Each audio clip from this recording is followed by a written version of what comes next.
L'hépatite C est une infection virale chronique causée par le virus de l'hépatite C qui affecte principalement le foie. C'est un petit virus enveloppé à ARN monobrin et de polarité positive. Bonjour et bienvenue dans cette vidéo. On va vous montrer les tests rapides pour l'hépatite C. L'hépatite C qui est une maladie virale qui est causée par un virus de l'hépatite C. D'accord? C'est un petit virus qui est enveloppé monobrin et de polarité positive. N'est-ce pas? Maintenant, pour faire ces tests-là, c'est un test rapide et c'est très simple. Il faudra savoir ici de respecter quoi? Les conditions d'asepsie lorsque vous allez travailler avec les tests rapides et de lire toujours la notice. C'est ça le principal même. Chaque test que vous utilisez, il faudra lire ce que la notice dit. Là, vous allez comprendre le principe d'abord des tests. Le test est basé sur quoi? Qu'est-ce qu'on recherche dans le sang du patient? Avec ces tests-là, on recherche des anticorps qui sont dirigés contre les virus de l'hépatite C. D'accord? Et ces tests-là sont composés des composants, des combinants du virus et puis un colloïde, n'est-ce pas? C'est un test immunochromatographique. Ça veut dire que vous allez voir les résultats apparaître par l'apparition des traits colorés. C'est compris? Alors ici, lorsque vous utilisez ces tests-là, lisez d'abord la notice et respectez rigoureusement ce que le fabricant dit du test et puis la conservation ainsi que la bonne interprétation des tests. Ici, ces tests-là, c'est une bandelette et sur cette bandelette, vous allez voir dans le mode opératoire, on va utiliser soit le sérum du patient de préférence ou bien le plasma, n'est-ce pas? Vous allez déposer 1 à 2 gouttes dans un tube à essai. Après, vous allez ajouter 2 gouttes du buffer. Ainsi, vous allez plonger la bandelette. Lorsque vous plongez la bandelette, le temps d'incubation, ça c'est pendant de 15 à 20 minutes. C'est un test rapide. D'accord? Après ça, vous allez interpréter les résultats à la lumière du jour et puis à la loupe. Maintenant, une fois qu'on finit de vous montrer le mode opératoire ici, on va passer à vous montrer l'interprétation des résultats à la loupe. Maintenant, regardez, voici le plasma du patient. Dans le type, je vais mettre des gouttes. Voilà. Maintenant, je vais ajouter 2 gouttes du buffer, n'est-ce pas, qui est les tampons. Voilà.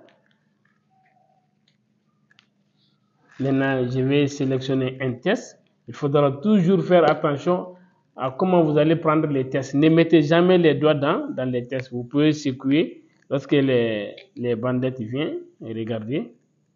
Maintenant, vous allez, vous voyez, vous mélangez très bien. Maintenant, vous allez plonger la bandelette. N'oubliez jamais de mettre l'identifiant du patient sur les types. Maintenant, vous allez mettre, on va attendre 15 à 20 minutes pour faire la lecture. Maintenant, ce petit tampon que vous voyez, qu'on appelle souvent buffer, il faudra savoir que ça joue un rôle important dans le mode opératoire du test. D'abord, ça permet de maintenir un pH optimal pour la réaction. Ça permet de faciliter aussi la migration de l'échantillon. Ça permet d'optimiser la réaction immunologique, n'est-ce pas? Et de prévenir aussi les interférences, ainsi que de stabiliser les réactifs sur la bandelette. Maintenant, concernant la transmission de l'hépatite C, il est à noter qu'on a la transmission sanguine directe, ça veut dire le partage de seringues ou d'aiguilles entre usagers de drogues injectables. On a la transfusion sanguine ou d'organes avant que les tests de dépistage ne soient systématiques. Ça, c'est avant les années 90. Maintenant, ce n'est plus praticable, d'accord? Maintenant, les organes sont bien testés avant de les implanter. On a aussi les pratiques médicales ou dentaires non sécurisées. Par exemple, l'utilisation des matériels non stérilisés. On a la transmission verticale. Là-bas, on parle de la transmission entre mère et enfant, n'est-ce pas?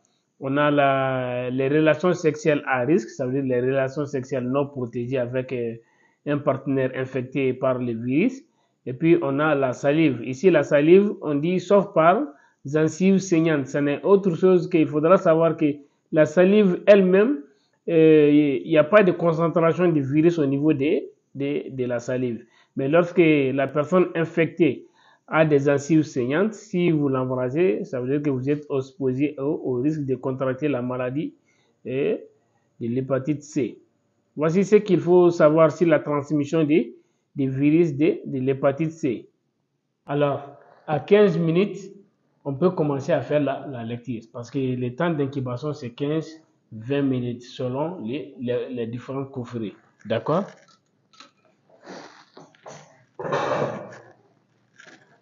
Maintenant, regardez, nous allons regarder à la loupe. Vous voyez, on a seulement le trait du contrôle qui est sorti, qui est là. Vous voyez, ici, ça c'est le contrôle. Le trait qui sortira ici, c'est pour les patients. C'est-à-dire ici, le test est négatif. Si le test était possible, vous allez voir l'apparition de deux traits. Le trait de contrôle qui contrôle d'abord la qualité du test, n'est-ce pas? Et l'autre trait, les T, c'est pour les patients. Maintenant, les tests non valides, vous allez voir que si les tests du patient sortent, les traits du patient sortent, par contre, il n'y a pas de contrôle. Tant que le contrôle ne sort pas, les tests rapides, on ne peut pas les valider, n'est-ce pas? Alors maintenant, vous avez vu comment on doit interpréter la lecture. Si on peut voir ça à l'œil nu, c'est vrai, mais souvent avec certains traits fines, il faudra utiliser un peu la loupe, n'est-ce pas? Maintenant, pour les tests de confirmation, il faudra faire les tests de PCR ou autres tests, d'accord? Je pense que le PCR est largement suffisant. Même quand le test est positif, il faudra faire un autre test de confirmation. Alors, on va parler, je vais vous résumer en réalité les failles des tests rapides. Parce que c'est vrai, les tests rapides diffèrent d'un fabricant à un autre, mais ils ont quelques failles qu'ils ont en commun. Ici, on va commencer d'abord par les faux négatifs.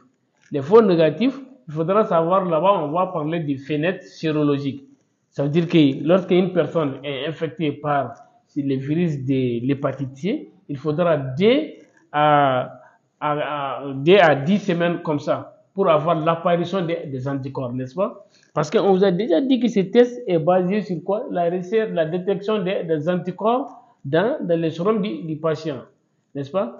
Alors, si une personne se fait infecter tout de suite ou être exposée à un risque, il faudra attendre 2 à quelques semaines avant de faire les tests. Parce que si vous faites le lendemain, aujourd'hui, la personne a été exposée et le lendemain, la personne fait ce test, les tests deviendront négatifs. D'accord? Alors, si une personne s'expose, il faudra attendre quelques semaines pour faire les tests rapides. D'accord? Ça, c'est de 1.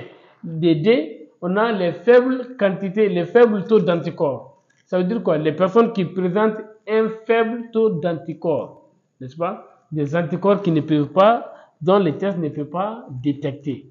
Ça aussi, il y a des personnes qui peuvent être infectées, mais ces personnes peuvent présenter un taux très, très, très faible d'anticorps, n'est-ce pas? Maintenant, on va parler des faux positifs.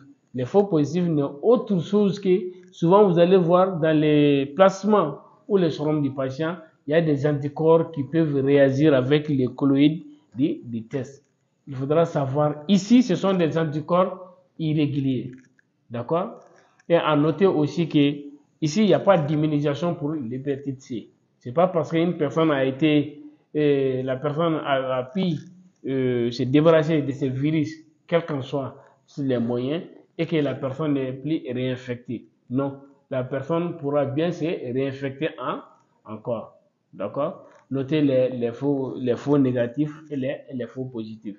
Quel qu'en soit alpha, pour confirmer les tests, il faudra faire les PCR, la PCR. D'accord?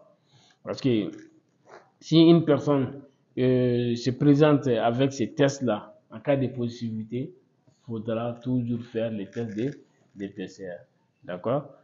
Et on va souhaiter une meilleure santé à toutes les personnes qui, dans le monde entier, qui sont atteintes de l'hépatite C, n'est-ce pas, qui est une maladie virale chronique qui est liée à un petit virus enveloppé monobrin et de polarité positive. Un bon travailleur, c'est celui qui fait son labeur quotidien avec amour et conscience.